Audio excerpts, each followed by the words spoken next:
Assalamualaikum warahmatullahi wabarakatuh. Selamat pagi. Bagaimana kabarnya? Semoga kalian tetap dalam keadaan sehat walafiat dan dalam perlindungan Allah dan selalu semangat untuk mengikuti KBM. Oke anak-anak, pada hari ini berjumpa lagi dalam pembelajaran bahasa Indonesia. Sudah siap belajar? Jangan lupa ya, persiapkan alat-alat tulisnya, buku, catatan untuk mencatat materi hari ini. Oh ya, kalau kemarin kita mempelajari tentang literasi, hari ini kita mempelajari bab baru tentang teks surat, mengidentifikasi informasi dan menyimpulkan isi surat pribadi dan dinas. Itu ya untuk materi hari ini. Jangan lupa untuk presensi di FB dan di link. Baiklah anak-anak, sebelum belajar kita berdoa dulu agar apa yang kita pelajari hari ini bisa bermanfaat. Berdoa mulai. A'udzubillahi minasyaitonirrajim. Bismillahirrahmanirrahim. Raditu billahi robba wabil islami dinna wabi muhammadin nabiyya wa rasulah rabbi zidni ilma warzuqni fahma amin ya rabbal alamin. Kompetensi dasar untuk pembelajaran hari ini itu adalah 3.11, mengidentifikasi informasi, bisa kabar, keperluan, permintaan, dan atau permohonan dari surat pribadi dan surat dinas yang dibaca dan didengar. 4.11, menyimpulkan isi, kabar, keperluan, permintaan, dan atau permohonan surat pribadi dan surat dinas yang dibaca atau diperdengarkan. Tujuan pembelajaran pada materi hari ini, setelah mempelajari bab ini, siswa diharapkan mampu 1. Mengidentifikasi informasi dari surat pribadi dan surat dinas yang dibaca dan didengar. 2. Menyimpulkan isi surat pribadi dan surat dinas yang dibaca atau diperdengarkan. Jadi, diharapkan setelah mempelajari bab ini, kalian bisa mengidentifikasi dan menyimpulkan isi surat pribadi dan surat dinas yang telah kalian baca atau kalian dengar. Begitu ya. Baiklah, sebelum ke materi, tolong dilihat ini ada contoh surat. Yogyakarta, 10 Mei 2007. Temanku Jojo. Aku sengaja menulis surat ini untuk menanyakan sesuatu hal kepadamu. Selama 1 minggu ini, aku perhatikan kamu cuek sekali kepadaku. Kamu tidak pernah membalas sapaanku dan tidak berbicara kepadaku. Lewat surat ini, aku ingin meminta penjelasan atas sikapmu itu. Kalau ada masalah, kita kan bisa ngomong baik-baik. Jo, aku tunggu penjelasan dari kamu. Terima kasih sebelumnya, temanmu Indra. Nah, ini ada contoh surat dari Jojo kepada Indra, itu ya. Nah, selain tadi, ini ada juga contoh surat. Kalian perhatikan. Sekolah Menengah Pertama Negeri 56, Jalan Dewi Sartika 56, Surabaya. 12 November 2016, nomor 244-56-56-11-2016. Hal ucapan terima kasih. Yang terhormat pimpinan PT Aksara Persada, Jalan Kartini 132, Pasuruan, Jawa Timur. Dengan hormat, kami ucapkan terima kasih atas sambutan dan layanan pihak PT Aksara Persada kepada siswa SMP Negeri 56 dalam kegiatan kunjungan minggu lalu. Kami juga berterima kasih atas waktu yang diluangkan dan kesabaran dalam menjawab pertanyaan siswa-siswa kami. Keluarga besar SMP Negeri 56 Surabaya merasa senang atas kunjungan tersebut karena para siswa dapat belajar proses memproduksi buku-buku pelajaran. Semoga pada tahun mendatang SMP Negeri 56 Surabaya dapat bekerja sama kembali dengan PT Aksara Persada. Atas perhatian Bapak Ibu kami mengucapkan terima kasih. Hormat kami Kepala Sekolah Mustafa Muhtadi MPD. Nah, kalau kalian perhatikan dua contoh surat tadi memiliki perbedaan dari segi bentuk mungkin atau dari segi kebahasaannya. Apakah kalian paham? Kalian mengerti apa perbedaan dari dua contoh surat tadi atau jenisnya mungkin ya kalian mengenal? Kalau begitu kita lanjut ke materi. Nah, materi pertama tentang pengertian teks surat. Surat. Kalau zaman dulu sebelum ada HP, smartphone, itu media komunikasi menggunakan surat. Mungkin sekarang kalian sudah jarang ya membuat surat atau mengenal surat. Surat sendiri apa sih? Surat yakni berupa media komunikasi tulisan antara seseorang atau lembaga dengan seseorang atau lembaga lainnya. Atau ada pengertian lain, surat merupakan suatu sarana komunikasi tertulis untuk menyampaikan informasi, pernyataan, atau pesan kepada pihak lain yang mempunyai keperluan kegiatan dengan bentuk tertentu. Oke, jadi dari dua pengertian tersebut dapat disimpulkan surat itu salah satu media komunikasi berupa tulisan. Ya, seperti yang saya bilang tadi ya, sebelum ada smartphone, sebelum ada HP, itu media komunikasi pada zaman dulu itu menggunakan surat.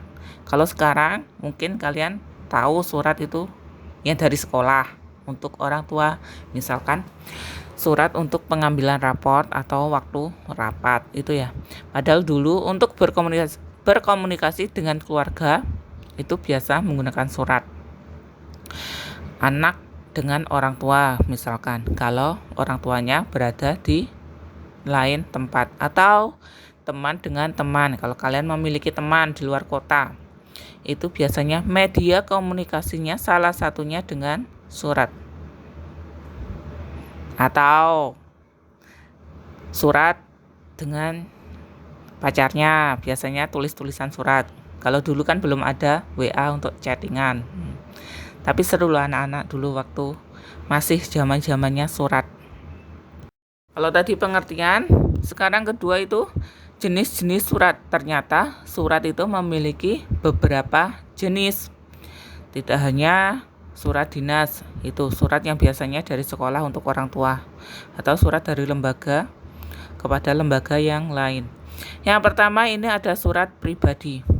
Surat pribadi adalah surat yang berkaitan dengan masalah pribadi atau keluarga. Fungsinya bisa ditujukan kepada perorangan atau instansi. Nah, surat pribadi sendiri ada dua ya. Yang pertama, surat pribadi yang ditujukan kepada perseorangan atau keluarga, disusun tidak resmi, baik itu bahasa maupun struktur penyusunannya. Contohnya, surat perkenalan, ucapan terima kasih, permohonan maaf. Nah, ini biasanya surat ini ditulis kepada perseorangan untuk orang lain, sehingga itu jenisnya tidak resmi karena bahasanya juga tidak resmi.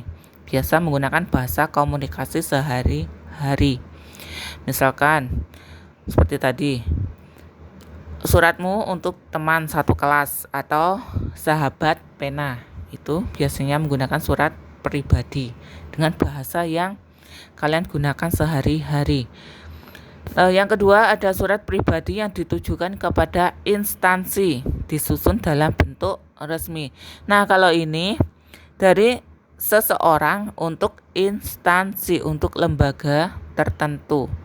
Makanya bentuknya itu resmi karena dari susunan bahasanya pun menggunakan bahasa baku, bahasa resmi. Contoh, surat lamaran kerja, surat jual beli, surat undangan pernikahan. Surat lamaran kerja nanti kalau kalian sudah lulus sekolah atau sudah lulus kuliah, biasanya untuk melamar pekerjaan itu menggunakan surat lamaran kerja. Nah, di situ penggunaan bahasanya pun berbeda dengan dengan surat pribadi untuk keluarga karena menggunakan bahasa resmi. Itu ya perbedaannya. Kalau yang untuk keluarga lain atau untuk orang lain itu menggunakan bahasa yang tidak resmi sehingga disusun tidak resmi, sedangkan untuk perseorangan kepada suatu instansi atau lembaga itu meskipun surat pribadi tetapi disusun dalam bentuk resmi. Lanjut, yang kedua itu ada surat dinas. Surat dinas merupakan surat yang berisi masalah-masalah kedinasan. Umumnya surat ini dikeluarkan oleh kantor atau jawatan pemerintah. Karena itu, surat dinas sering pula disebut dengan surat jawatan. Surat dinas ini bersifat resmi. Karena itu, surat dinas sering diidentikan dengan surat resmi. Kenapa kok surat dinas itu masuk ke dalam surat resmi? Karena dari bentuknya itu sudah berbeda. Biasanya ada kepala surat, ada hal, tanggal sama. Kalau tanggal sama ya, ada perihal, ada nomor. Nah, itu dari bahasanya juga berbeda, menggunakan bahasa resmi, bahasa baku. Karena kan untuk instansi lain, untuk lembaga lain, baik pemerintahan maupun swasta. Contohnya surat tugas. Ya, kalau dari instansi itu memberikan tugas kepada anak buahnya, selalu ada surat tugas, surat pengantar, lalu surat keputusan, atau tadi surat undangan rapat, pengambilan rapor dari lembaga sekolah kepada orang tua, atau dari lembaga sekolah satu kepada lembaga sekolah lain, misalkan kegiatan OSIS. Begitu. Yang ketiga ada surat niaga. Apa sih surat niaga itu? Nah, kalau mendengar kata niaga itu kan hubungannya dengan jual beli. Nah, di sini surat niaga adalah surat yang berisikan masalah-masalah bisnis atau perniagaan. Itu tadi ya, jual beli sesuatu. Contoh, surat penawaran, surat permintaan, surat penagihan, dan surat pengiriman barang. Nah, itu masuk ke dalam surat niaga. Itu ya, itu merupakan jenis-jenis surat. Berarti jenis-jenisnya ada 3, ada surat pribadi, ada surat dinas, dan ada surat niaga. Paham anak-anak?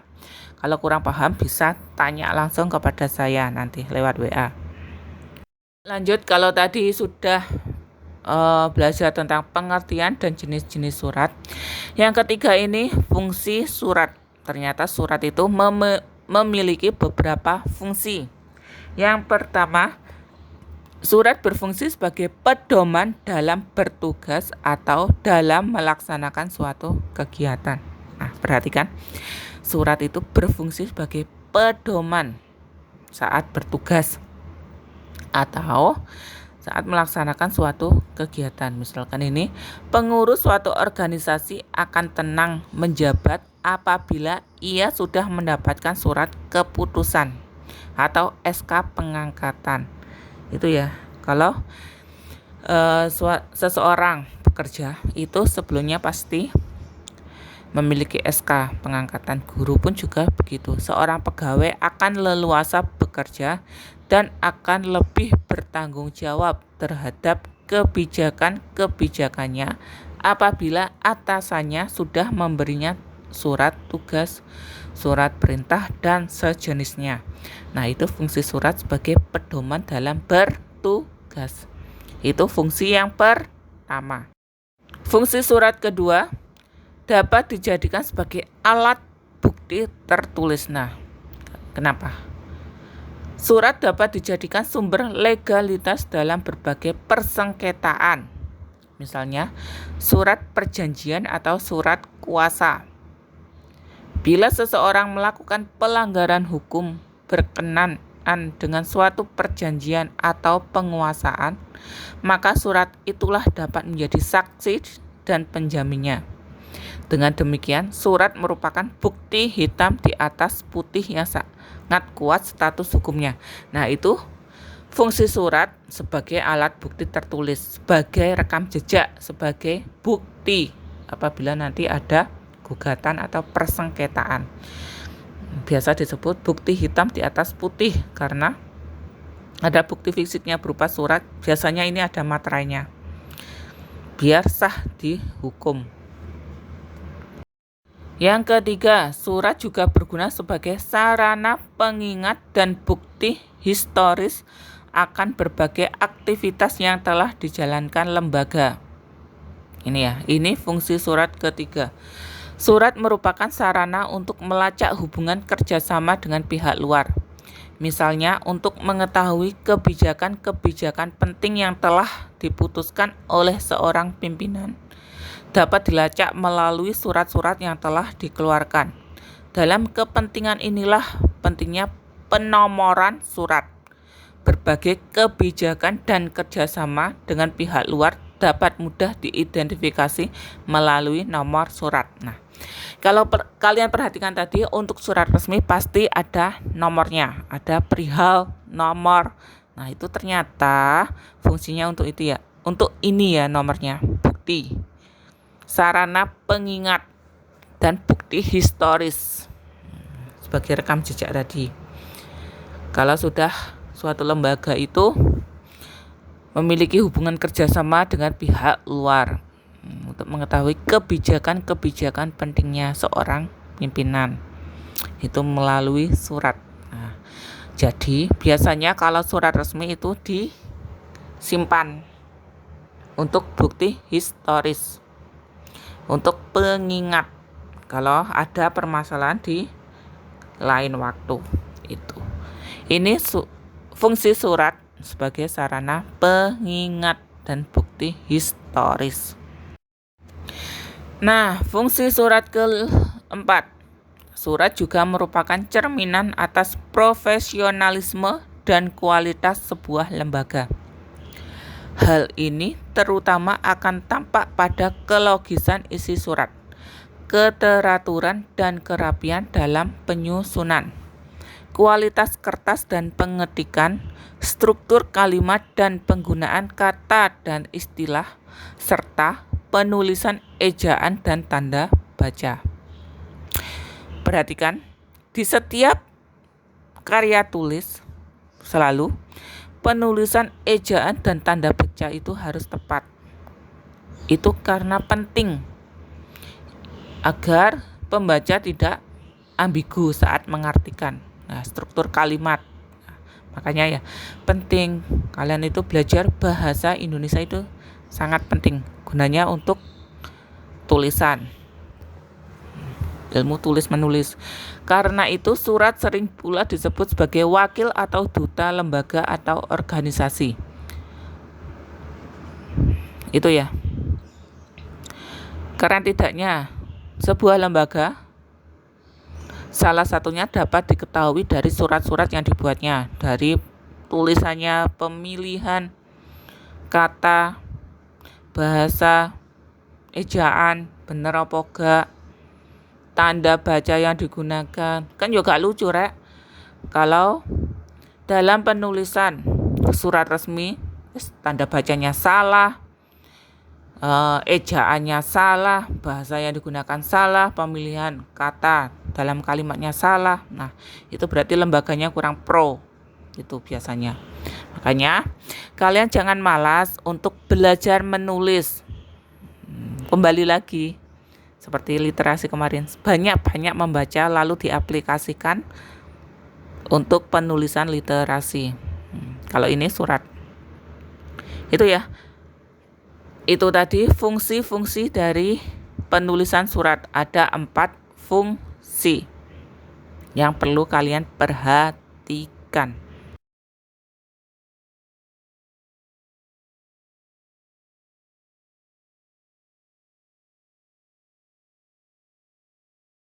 Kalau tadi fungsi surat secara panjang lebar, sekarang fungsi surat dapat disimpulkan, Ya, kesimpulannya fungsi surat itu sebagai alat pengingat. Yang pertama itu tadi alat pengingat. Yang kedua, duta organisasi. Yang ketiga, alat bukti tertulis. Itu tadi sebagai historis. Yang keempat, pedoman bertugas atau berkegiatan. Nah, saat tadi ada tugas luar. Biasanya di suatu lembaga itu atasan akan memberikan surat tugas kepada bawahan karyawan. Lalu ada bukti sejarah atau kenangan. Nah, itu fungsi-fungsi surat yang perlu kalian ketahui. Nah, betapa pentingnya sebuah surat. Kalian juga perlu mempelajari penulisan surat. Nanti di pertemuan berikutnya mungkin kita akan belajar bagaimana menulis surat pribadi atau surat resmi. Itu tadi fungsi surat. Kan tadi ada di kompetensi dasar ada menyimpulkan surat. Nah, bagaimana sih cara menyimpulkan surat? Menyimpulkan isi surat baik dinas maupun pribadi. Yang jelas, yang pertama yang perlu kalian lakukan adalah membaca surat tersebut. Dibaca dengan sungguh-sungguh dengan metode intensif. Dibaca sungguh-sungguh, pengirimnya siapa, ditujukan kepada siapa, isinya apa, itu kalian harus paham. Nah, fungsi dari membaca itu untuk mengetahui isinya itu apa. Setelah diketahui isinya baru ditulis. Oh, ternyata surat ini isinya ini, begitu ya. Otomatis cara menyimpulkan seperti itu. Dibaca dengan sungguh-sungguh, dipahami surat itu ditujukan kepada siapa, dari siapa. Nah, maksudnya apa, begitu. Cara menyimpulkannya seperti itu. Setelah itu baru kita tulis kesimpulannya, isinya apa. Begitu ya anak-anak. Semoga kalian paham.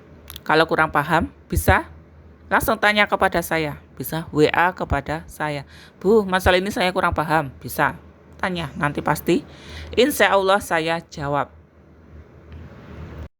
Oke anak-anak, sepertinya untuk pertemuan hari ini cukup sampai di sini. Semoga apa yang kita pelajari hari ini bisa bermanfaat. Jangan lupa kalian tetap belajar, tetap semangat untuk belajar, untuk meraih cita-cita, mencari ilmu sebanyak mungkin. Jangan bosan-bosan untuk membaca. Kegiatan literasi tetap dikerjakan setiap hari. Literasi wajib kan? Selain itu, mencatat materi dari semua pelajaran, dicatat di buku catatan agar kalian tidak lupa tentang KBM-nya, tentang pelajarannya, tentang materinya.